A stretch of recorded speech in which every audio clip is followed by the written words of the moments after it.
Good evening.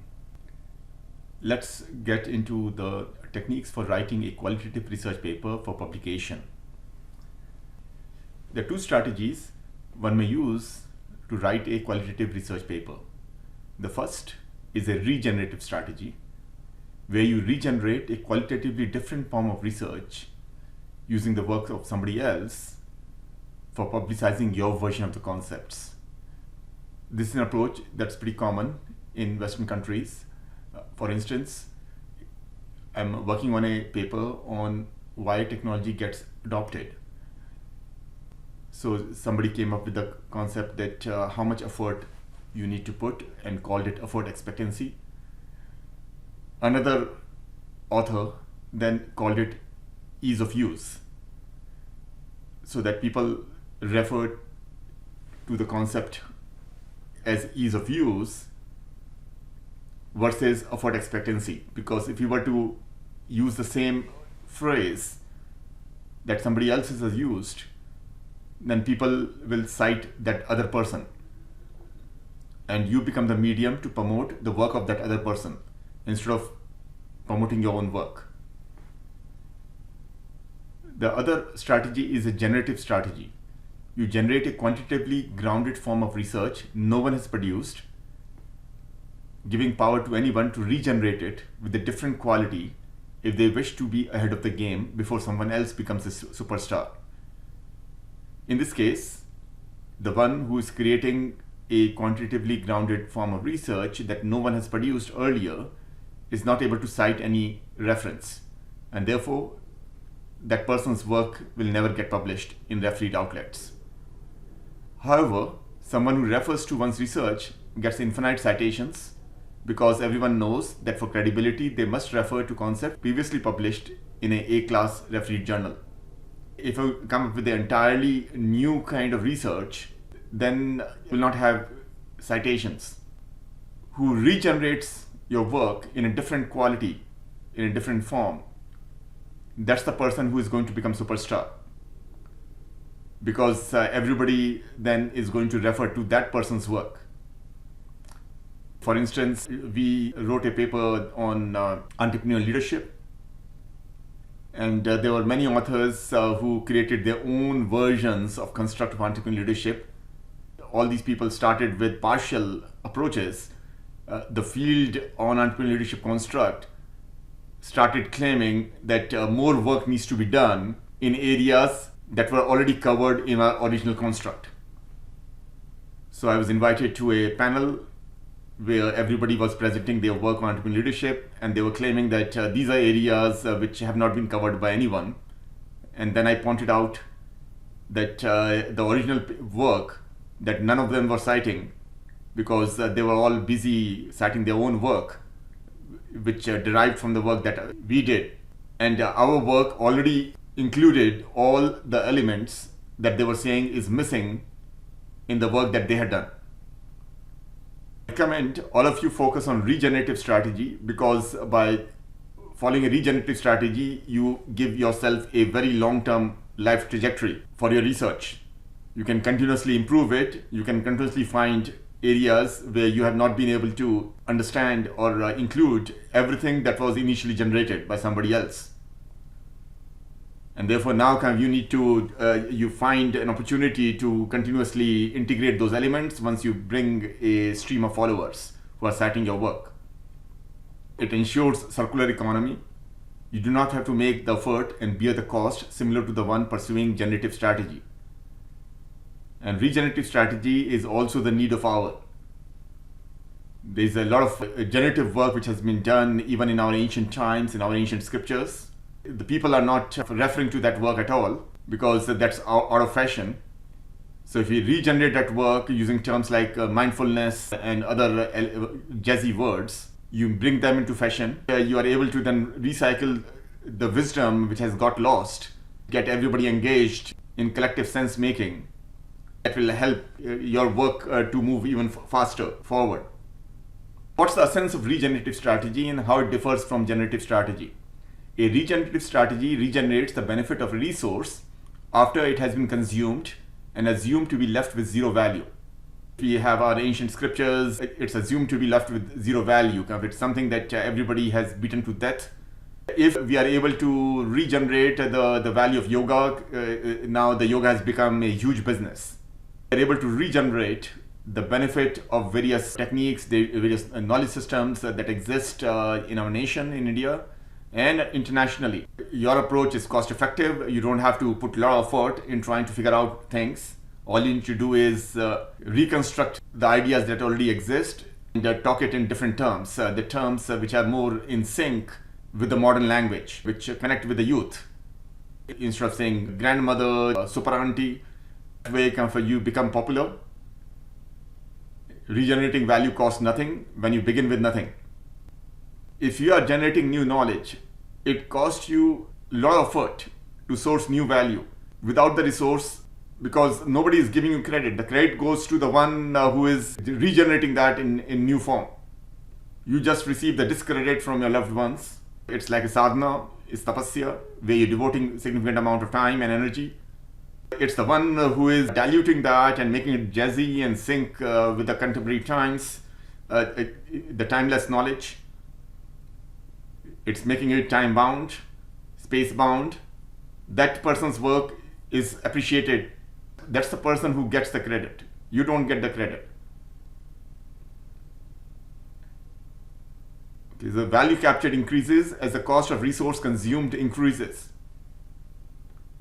As the cost of your work, which has been consumed by other people, increases, then that person is capturing all the value. You are not capturing any value. And therefore, a generative strategy is cost escalating. Generating value eventually costs everything you started with. Eventually, everybody will copy everything that you have. Nature of regenerative strategy. Now, how it differs from generative strategy. A regenerative strategy is secular in nature. Anyone may adopt regenerative strategy as an input when starting with a condition of nothingness to end with everything. If you today start with the Earth Shastra or any of the Vedas or any of the Puranas or any of the Shastras, and you start recycling that knowledge in your own words, using the terms which are jazzy for the modern times, in that case, you end up everything that is given in that Purana and that Veda that now belongs to you. Let me share a story of a boy who had nothing. And this is a story I heard during my childhood. There was a boy somewhere in Gujarat. This boy was an orphan. He was very hungry one day and he was walking and he found a sahukar. And sahukar was scolding his son. Sahukar has given him a lot of money for investment. The son had an idea, invest that money in a new business. And unfortunately, the son lost all the money. The sahukar was scolding the son that he doesn't know how to make use of ideas effectively. And then he shared a theory with his son that if somebody was really layak, you are nalayak. If somebody was layak, then look at that dead rat, and somebody would make that dead rat into a golden rat. And this boy who was standing there was sort of perplexed. He said, okay, let me test this theory. So somebody's mind has generated this theory, and that's a generative strategy that this sahukar is sharing. Now let me regenerate this and see where it takes me. So this boy has that theory in mind and is walking, and he found a halwai, and halwai had a cat who was very hungry.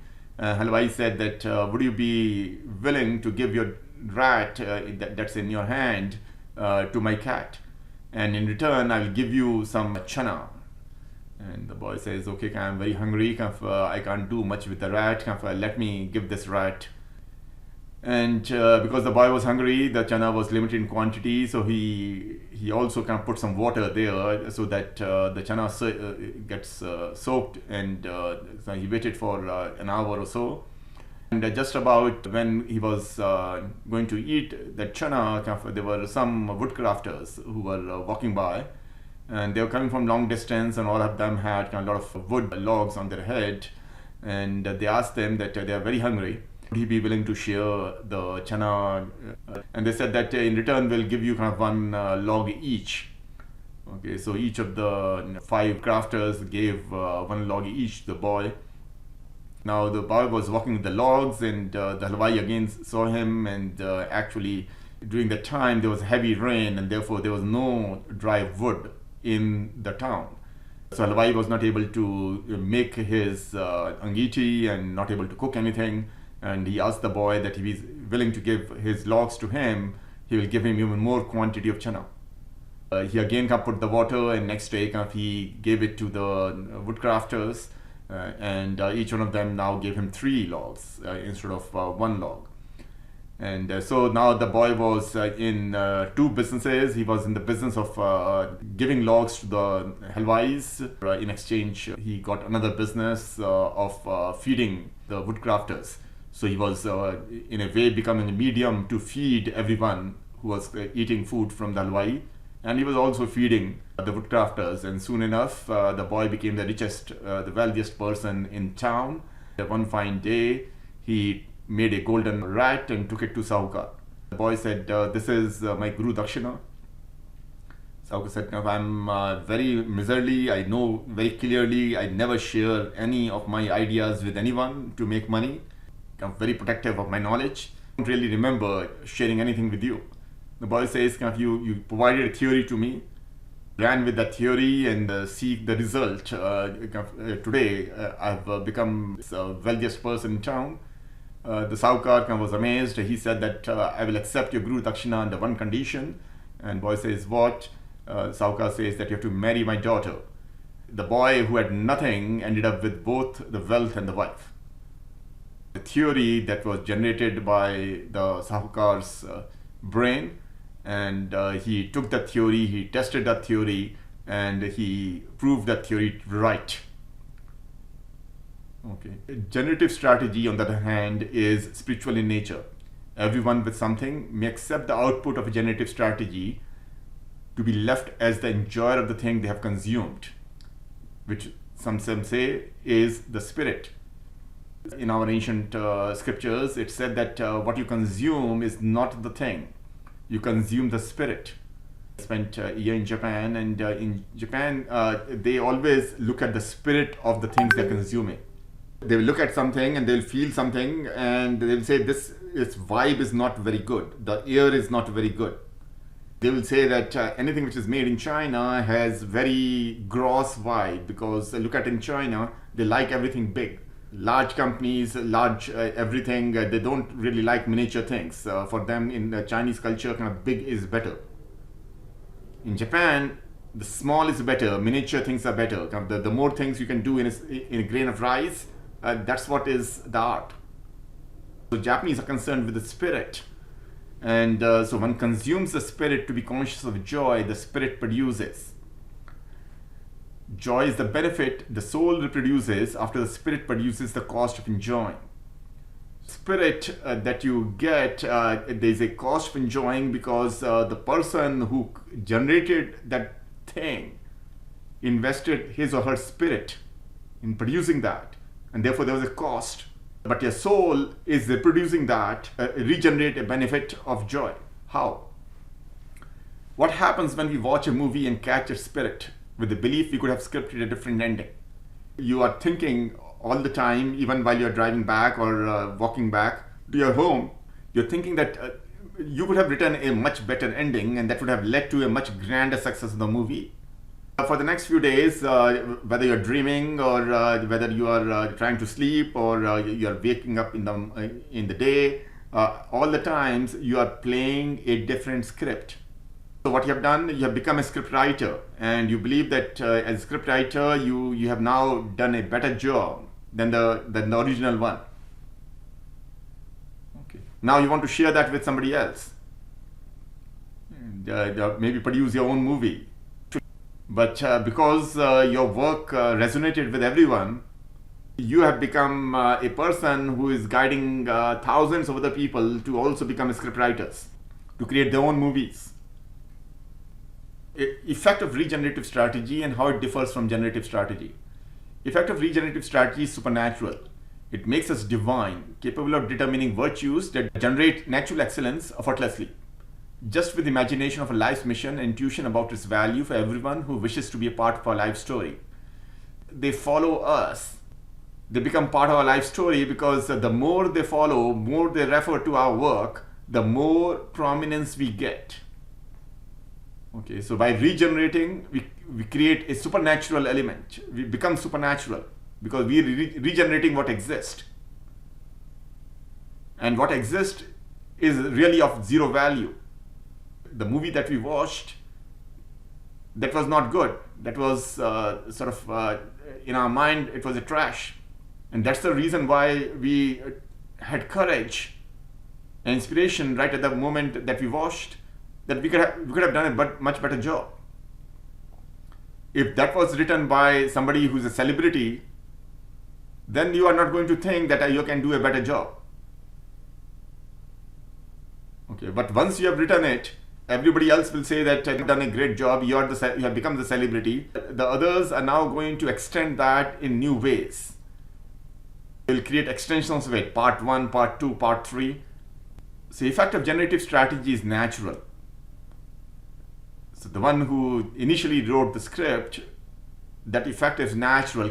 Naturally, you believe that you can do a better job.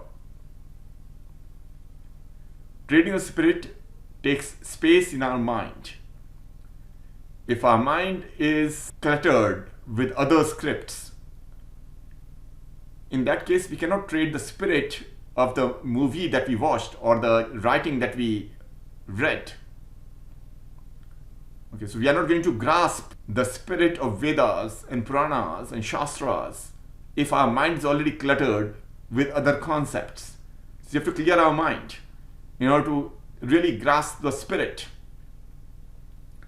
And once we grasp the spirit, then it costs time of our brain to process its consciousness.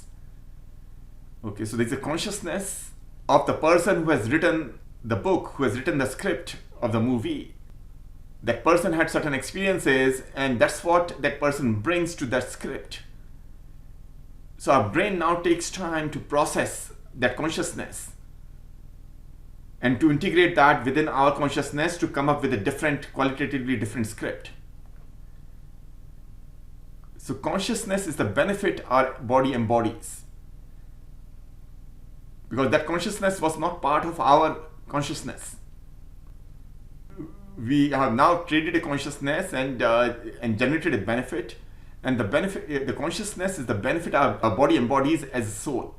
Consciousness of other people becomes a part of our soul. Our consciousness fragments and becomes a part of everyone's soul. So consciousness is within us, the soul is without us, because our soul is without us. It's part of everybody's consciousness. That's what is our soul. In exchange, the body disembodies an emotion of joy, of a gain. Okay, gain of consciousness, letting go of the pain from the loss of a part of our life when we devoted our precious life force energy to anything that satiates our momentary desire. So when we are devoting our life force energy to watch a movie that satiates our momentary desire for entertainment, and therefore we feel that pain, that we have lost something precious, a part of life that is very precious that we cannot get back. But as we get this gain, as we script new things and we enjoy, that brings a smile and elated sense of exuberance, we let go of the pain. So as we let go of the pain, what we are doing is we are letting go, the ego is going with it. So what is ego? Ego is discordant force. I can devote my time, my lifetime to anything to fulfill my desire because I enjoy that moment. That shows that I can do this forever and I can be in a joyful mood for eternity.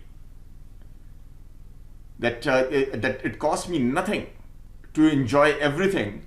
That makes me sort of like a divine entity who can live forever in that state. So releasing that ego from the brain makes space in the mind. Because if your brain has that ego, then the brain consumes all the space in the mind. Mind is entangled in whatever brain is trying to process. And brain is feeding that energy to the brain. Releasing ego from the brain makes space in the mind for feeling the pain and crying alongside the emotion of pain, joy. So a lot of people say that ये खुशी के आंसू हैं. So how come खुशी and आंसू got together? That आंसू is from the pain. That खुशी is the emotion of joy. So what happens is, in the interim, the brain has time to attach the pain with the emotion, while the body feels the joy witnessing crying of the mind. Why is body joyful and happy? Body hopes it will not have to work again for networking objects it does not need for its well-being. You're reading something which doesn't really helps you kind of develop yourself. If you are eating some junk food which is not helping your body, then body has to work overtime to process all that. So when mind cries, then the body enjoys that maybe next time the mind would have learned this lesson and it will not have to work again. Mind believes that the suffering which was necessary for it to get that joy. Okay, so it's a necessary cost. It's a necessary evil for something which is essential for its well-being. Okay, so instead of learning the lesson, it repeats the lesson. That learning becomes programming of the brain to accept that condition as truth. So let's look at the cause of regenerative strategy and how it differs from the cause of generative strategy. As we have discussed the essence, nature, and effect, and now the cause. The essence of regenerative strategy is infinitism. It regenerates the benefit whose limit is infinity when starting with zero. So you start with zero script, zero everything, zero sort of wealth. You are able to regenerate the benefit whose limit is infinity. There is no limit to which the wealth that this boy can acquire. The generative strategy, the sense is finitism. It generates the cost for the one with infinity who ends up with zero. Okay, so the one who has generated new knowledge, Sahukar who generated the theory, kind of had a lot of wealth and had a lot of had a daughter, and then he loses pretty much both of them. He loses his daughter to this boy, and he loses his wealth to the squandering that the son did, which led him to that theory, which brought him a semblance of joy, a finite joy. The nature of regenerative strategy is secularism. It fills the void of two. Why two? Because the void of, there was no zero and there is no infinity. The void of two, shunyata of two, with one who conceives zero to perceive the infinity. Okay, so minus two becomes one. But the void of minus two gets filled with one. So void in the past, the void continues in the present, and then in the future you end up with one. The nature of generative strategy is spiritualism. One consumes the infinity of a thing, that is, one consumes everything that exists to produce the void with zero within its consciousness. You are consuming the infinity of thing that somebody else has scripted. You consume the whole of Vedas. You produce the void, a void where Vedas have no longer any significance. The void has been created and Vedas have no significance. Vedas were the source that you are using and you are consuming to write your own script. Therefore, within your consciousness, now there is zero. You have zero thing left to refer to. Okay, so what that means is 1 becomes minus 2. For ascending time in regenerate strategy, you are recycling time again. You start again with the past and goes to the future. In generative strategy, you generate sort of the past again, right? You end up with a situation where whatever was in the Vedas is now part of your book that you have scripted. The effect of regenerative strategy is supernaturalism. One becomes divine, who guides everyone with its mission so that everyone becomes like the one before, regenerated as the one after. When you are watching a movie, there is a scriptwriter before you, you become the scriptwriter, and following you, others also become the scriptwriter. You are substituting the scriptwriter who exists before you. Others are complementing you because you have now made the work accessible to them. It connects with their sort of wisdom, and therefore they are building on that work. You become the foundation that everyone else is building on. The effect of generative strategy is naturalism. One becomes conscious of the value of one's life when one is following no one, like a guru who has nothing. Guru follows no one.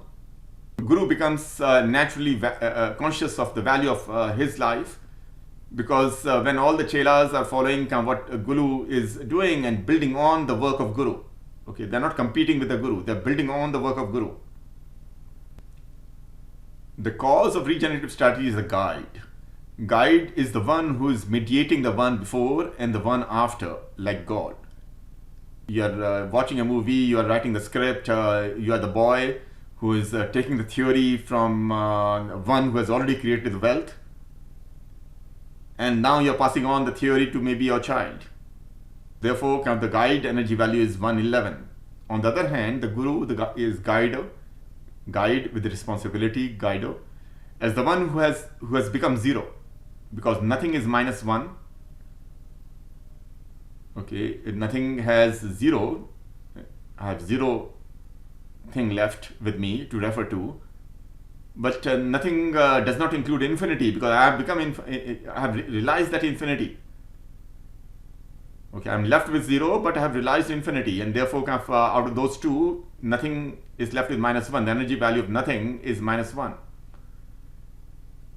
and guru remains zero. Eventually, the guru gets that infinity by giving up the zero. So that is one who becomes zero and remains zero to 100, and so the foundation is 11. Okay, so the energy value of foundation is 11. The gap between these two, that's the foundation that the guru becomes as others copy the work and they complement work. Let's look at the causation of regenerative strategy and how it differs from the generative strategy. Causation is a reason. A guide guides everyone to follow the path that made the guide the one with divine qualities. So one with divine qualities is the deity. So a guide is guiding everyone to follow the path that made that guide the scriptwriter. Okay, divine scriptwriter. So everyone is also becoming a divine scriptwriter. A regenerative strategy regenerates everyone to be a deity with diverse forms. Everybody is becoming a different kind of scriptwriter. Okay, so all of that is now creating a body of scripts written, a body of Vedas, a body of sort of Puranas, a body of Shastras. So there's not one, but there are many. Okay, each one of them have followed the one before. A guider, a guru, guides everyone to follow the path one is leading as a deity. So a guru who is leading as a deity is a Guru Deva. Deity is Deva. So the distinction between guide and guider is a guide is guiding everyone to follow the path the guide has taken. On the other hand, a guider is guiding everyone to follow the path the guider is leading. So guider has not followed that path. So the original scriptwriter also had a guru. That guru may not have written a script. The guru must just inspired the original scriptwriter to write the script. Okay, and why the guru inspired everyone? So that everyone develops a divine quality. Okay, so that everyone becomes like a deity, a person with divine quality. And what happens to the guru? Guru becomes the leader who is leading everyone, and therefore the leader transcends the deity and becomes the para-deity. Para means transcendental. Para-deity means God, God who transcends everyone's divine qualities. Okay, so generative strategy generates one with a specific form of deity, God. Okay, so if you are the one who is now become the guru for everyone, because you created a script that nobody is following, but they're complementing as your follower. Okay, so your script has led them to follow a different script which complements your work. And therefore, kind of what happens is you become like a Brahma, the god. Okay, so you are the creator who is creating this energy in the creation, and creation is copying whatever qualities that you have. How to transcend the causation with the third strategy? Regenerative strategy regenerates the benefit after the generative strategy generates the cost. So generative strategy generates the cost because the one who came up with original idea, that person is not getting any benefit. Okay, and but other people are the ones who are regenerating. They are the ones who are regenerating the benefit. One who follows another, who leads the path, becomes a zero, like the leader, who is zero, without the hero working to make him a 5. So a leader is not doing anything to develop the script further. A leader is just letting the followers complement the work. And as other people build on your work, they cite you. If everybody cites Einstein, Einstein becomes a leader. Einstein becomes like a god. But if nobody is citing Einstein, then what happens? Einstein becomes a zero. Einstein remains a zero. So Einstein needs all the heroes to cite him and to make him a 5. What is that 5? 5 is that 3 that we talked about earlier, plus this the leader and the follower, the 2 additional elements, the hero and the zero. Okay, but that is 0 is hero and the zero kind of, so they are added to that -2, -1, and 2. Okay, and so the energy value of God is 5. 3 from time, and 2 the space, which changes form. The auto-regenerative strategy automatically conceives the cost of a 4 becoming a 2 with a void of both the 0 and the infinity when 1 becomes a 5. When 1 becomes a 5, then there's a cost of 4 that 1 is assuming. And out of that cost of 4, the 2 is the void of 0 and infinity. Okay, so let's try to understand what is this 4 and why it becomes a 2. The 4 is the consciousness of the universe without 1 and the universe within 1. So what is the universe without 1? Universe without 1 is all these universe of script writers who have followed us.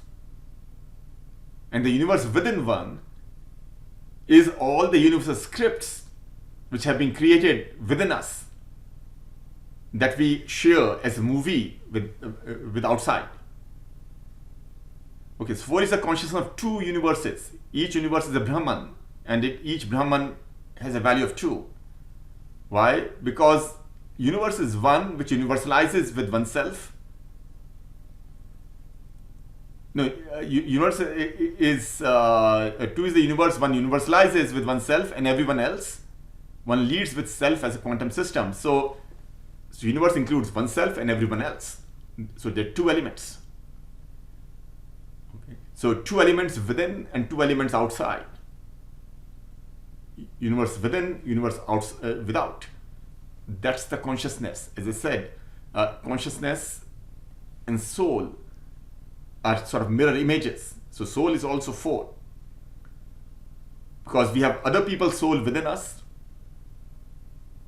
and we have our consciousness within us.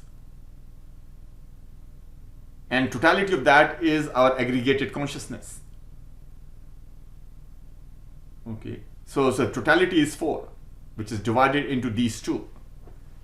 And what is this quantum system?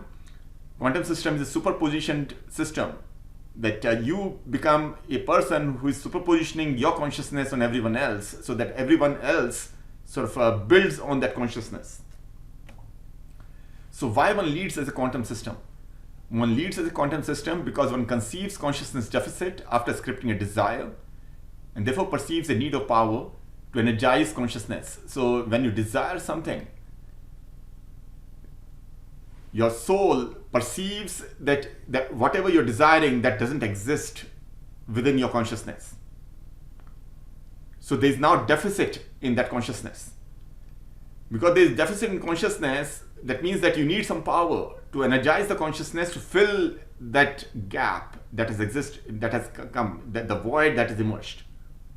Okay, so how do you get power? You get power by connecting with the collective. So that's why you try to create this universe without you, so that you can get some extra power to re-energize the energy, the universe within you, so that you can now come up with scripts. Once you have written the script, you're left with no script. Now you want other people to build on your work so that it gives you new ideas. If nobody is building on your work, then you end up with a generative strategy, and that's not going to give you any credit. So one experiences leadership as a path to fulfill the desire without working towards the goal, instead just communicating the goal to another devoted to one as a goalkeeper. So why do you follow a leadership? So why do you become a PhD guide? Why do you organize conferences? Why do you do these kind of workshops that I'm doing? Okay, why do you start mentoring other colleagues? Okay, so because I experience leadership as a path to fulfill the desire that I will also become a celebrity. I will also get this benefit and not just incur the cost. Okay, and be freed of the cost. Because when you're working towards the goal of writing the script, which I can then use, because you're citing me, so that gives me the power to say that the work that you have done, that builds on my work, and therefore in some way it belongs to me. The credit belongs to me. Okay, so if I cite your work, the credit goes back to me, it strengthens my credit. It doesn't give you that much credit. Okay, or it complements your credit, maybe both of us get the credit. Okay, so instead just communicating the goal to another devoted to one as a goalkeeper. And so because you are now working on the idea which I'm sharing with you, therefore you have become a goalkeeper. Who is a goalkeeper? Goalkeeper is a chef. So any deva, okay, any deva or any asura, if they have any problem, if they have any issue, they go to Shiv, and it's said that Shiv is Bholenath, and he fulfills the goal, he keeps the goal.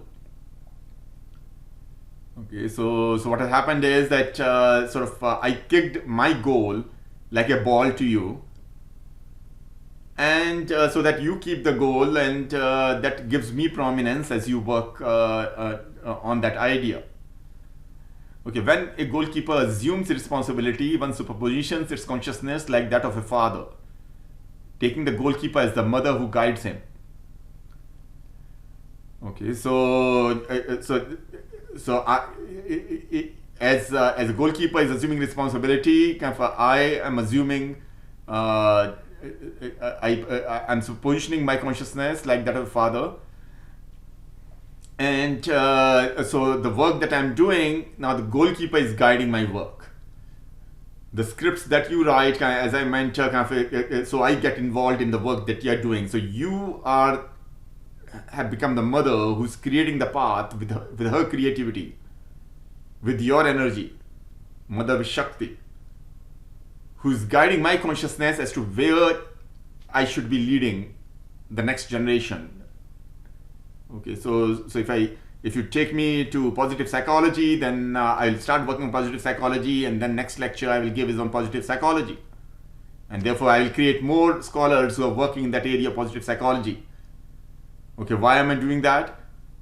Okay, subconsciously, by doing that, because you are working in positive psychology, if you are the only one, you get all the prominence. But if I create a universe of positive psychologists, then that credit gets sort of divided. And if somebody has to give credit for positive psychology, the father of positive psychology, I get the credit. Okay, so mother as the guide with an R, mother is the guide taking responsibility to make me the father of positive psychology. Okay, it makes the father the guru of positive psychology, who follows the order of the mother. So you are ordering me to be the father, so that you can refer to me as you conceive a child. Your scripts, you need a reference that who was the creator of this child. Okay, this creature which has been created, the script, the book which has been written. Okay, so you say that I am the creation of my guru. Whatever I am today is due to my guru. Okay, so your guru is taking your order. You order him to be the boss, and the guru says, okay, your order is my command. You are so devoted to me, I have to listen to my devotees. Okay, God always listened to the devotees, especially deities. The father universalizes mother's consciousness by creating a universe without her. First universalizing energy within her to create a universe within him. So whatever new ideas that you have developed, I universalize that energy, and that energy which was within you, which was integrated within you, now I universalize that within me to create a universe of scripts, universe of books, universe of ideas. And then those ideas really came from your consciousness. I begin universalizing it and sharing it with broader audience. And therefore I create a universe without you. By gifting you the primordiality, gifting the mother the primordiality, because mother is the reason why the father was then able to trade her consciousness and universalize her energy. Okay, so the father gifted her primordiality, primacy. The father conceives the mother as the primordial creator. Okay, because father gives mother the primordiality, mother gives father the primordiality, and the mother is the creator of this reality, because if you are not there, then this whole reality would not have got created. And that primordial creator is known in our scriptures as Padmavati. Padmavati is a presiding deity in Jainism. She is also in Sapta Shati, Durga Sapta Shati. She is identified as the form of Durga. And she's also a part of that is identified as Durga, because that foundation is not Durga, the Gauri. Foundation is the Gauri. Okay, so that's Padmavati. Padmavati literally means a bloomer, blooming a lotus within the heart to cycle the petals of consciousness into flowers of energy, multiplying the seed cell for the reproduction of the implanted cause. Okay, the seed cell is the idea, the seed, the idea was seeded, that was seeded for reproduction of the whole cause. And what was the cause? The potential for me to become the ideal, to promote the work that you did as a complementer. Okay, so as I'm promoting, I'm creating a supplementary system. So I first create a competing system, I substitute somebody else's work, then I let you complement my work, and then I trade that complementary knowledge by creating competition for you, and then supplement that with a new universe to extend my influence. Okay, the plant causes everyone to consume the consciousness of the goal and be the goalkeeper, breeding the energy with their reproductive energy. So everybody is now reproducing the energy that I have produced, and therefore it is accelerating the realization of the objective. What's the objective? Objective is the universe I desire. What's the universe I desire? The universe I desire is that that everybody is going to follow the path that I'm leading. That's the universe which I'm desiring. So implications. The implications of what I have illuminated, the reality which I have illuminated, is that nature accelerates realization when one is not reproducing the consciousness of another like one's own. So if you're not referring somebody else's work, then you're going to realize this reality which I'm sharing with you in a more accelerated way. And if you are reproducing the consciousness of another like your own, then you're producing energy that is not necessary to realize the goal of your well-being as a conscious entity. Okay, so you are regenerating, but that regeneration is not necessary to realize the goal of your well-being as a conscious entity, because it's generating the well-being of the one who is leading all the game. Because if you are regenerating by following somebody else,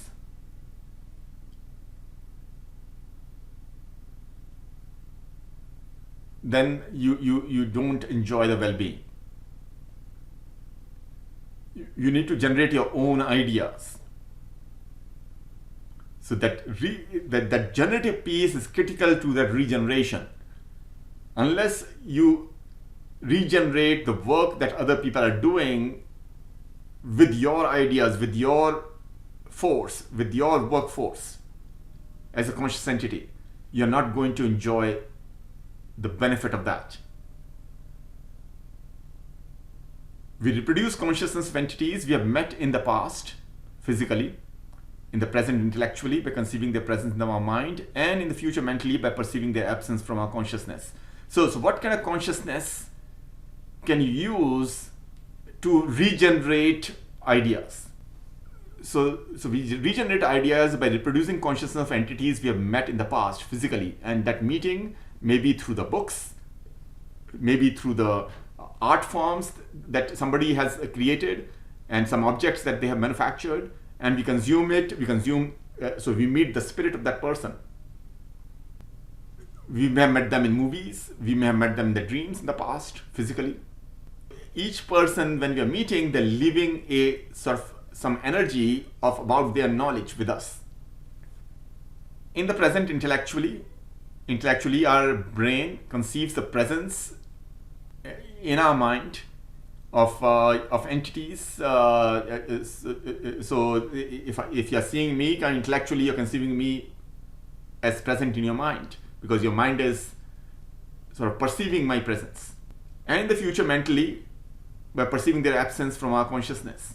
Now your mind is imagining things and you're perceiving that the followers are missing. And therefore, you're reproducing consciousness of your followers, and you're assuming that who are the ideal reader, who are the people who are going to read my work. And therefore I have to connect. If I'm writing something, if I'm speaking something, I need to connect with those people. And those people are absent from me, my consciousness, and therefore if I reproduce the consciousness, I keep on sort of thinking, I keep on planning subconsciously, how can I create a universe of followers? So, conclusions. By consciously deciding not to generate consciousness of a para-entity, we develop our consciousness as an entity into energy necessary to regenerate consciousness of the essence. When we are not generating consciousness of other entities, of course you can trade consciousness of other people. You are generating ideas, leads other to regenerate that in different forms.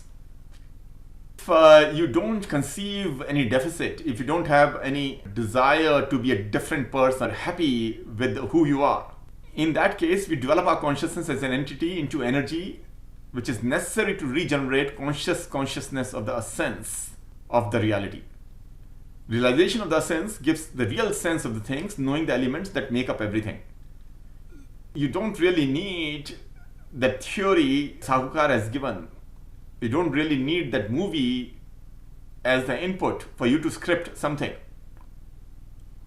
All you needed was to know how elements have been generated by Mother Nature, or you can regenerate the reality without theory. Theory is something which is hypothetical. Okay, unless somebody applied their divine energy, their divinity, to make that sort of theory a reality, that rat cannot become a golden rat. Okay.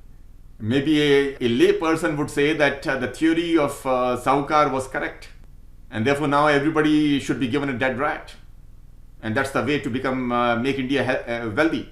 Give each child a dead rat. Wise person knows that's a lousy idea, that's a foolish idea. Okay, even though it seems superficially that theory is correct, but actually it was not the theory that led to the reality. Theory was the inspiration. The theory had the spirit of the Sahukar, and the success that Sahukar had, and the wisdom that Sahukar had. Spirit is the guide that remained in the form of that theory. Superficially, the gross idea was that we are consuming the theory, but we were not consuming the theory. We were guided by that spirit. We can give credit to the theory, or if we know the reality, then we can give credit to the Guru who gravitated us towards the reality. Okay, the Guru element, Guru not necessarily as a person, Guru element of that Sahukar, which was in that spirit of that words, that the sound the boy consumed. The elements are the foundation to produce anything one wishes when one does not desire something that consumes the elements in just conceiving the desire, without any intention of perceiving the path of action essential to fulfill that desire. So elements can be used just to desire something. You conceive the desire and use up all your energy. And you have no intention to perceive the path. Your mind is closed, is already cluttered with that desire. Therefore, it doesn't perceive the path of action, the karma mark, that is essential to fulfill the desire. You're trying to apply some yukti to get to a reality which is yukt with desired fruit. So when you run away from the path of action, the path of knowing borrowed from another takes you to the path of devotion to another. Okay, so if a guru is not working anything, the guru is then attracted to a dev. The dev who has that knowing, the gyan, from pursuing that positive psychology. Therefore, because I am borrowing you, I now become devoted to you, so that I am trying to understand whatever you know. And then I'm trying to channel whatever you know, your divinity. Whatever you know is because of your divinity, your siddhi, the thing that you have realized, okay, the impact that you have. So I'm channeling now your divinity for my publicity, for my prasiddhi. And that channeling is environmentalism. So that's what is the environment that we are in. And so we create that environmental aura that Einstein is a god. So the reference for my work is Project Bhakti. Bhakti is my wife's name. And you can find that in www.drvipingupta.com. It builds on the 12 books in Project Vipin I wrote in 21-22, about 1.5 million words or more, all original. Sort of quantifies different elements, just like I explained. The energy value of God is 5, nothing is -1, and Shunyata is, the void is -2. So I've quantified energy values of more than like 20,000 words and concepts, and you can find that in my work. And Project Bhakti, already 3 books have been published in the last 1 year. One is Science of Goalkeeper. Goalkeeper is Shiv, as I mentioned. Other is Science of Science, and third is Science of Religion, Dharma Vigyan. I'm working on 3 other books in this Project Bhakti. The next one is Science of Spirituality, and the work which I'm presenting today is part of that, the Science of Divinity and Science of Infinity. So I'm now opening up for further questions. Thank you.